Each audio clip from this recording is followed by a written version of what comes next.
আপনি বারবার বোমা হামলার শব্দ শুনতে পাচ্ছেন।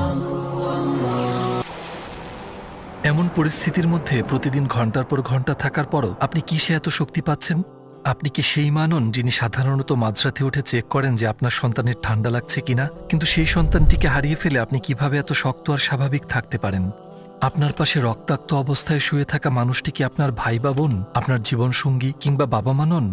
কি করে আপনি এমন অটল বিশ্বাস আর আত্মত্যাগ করতে পারছেন? সোশ্যাল মিডিয়ায় হাজার হাজার মানুষ এসব প্রশ্নের উত্তর খুঁজে বেড়াচ্ছে, কারণ ফিলিস্তিনে এমন অবিশ্বাস্য চমৎকার আল্লাহর কাছে আত্মসমর্পণের দৃষ্টান্ত দেখা যাচ্ছে যা পুরো পৃথিবীকে নাড়া দিয়েছে। যদিও সেখানকার মানুষ যেসব অভিজ্ঞতার মুখোমুখি হচ্ছে তার 1%ও সহ্য সীমার বাহিরে, তবুও তারা ভীত নয়।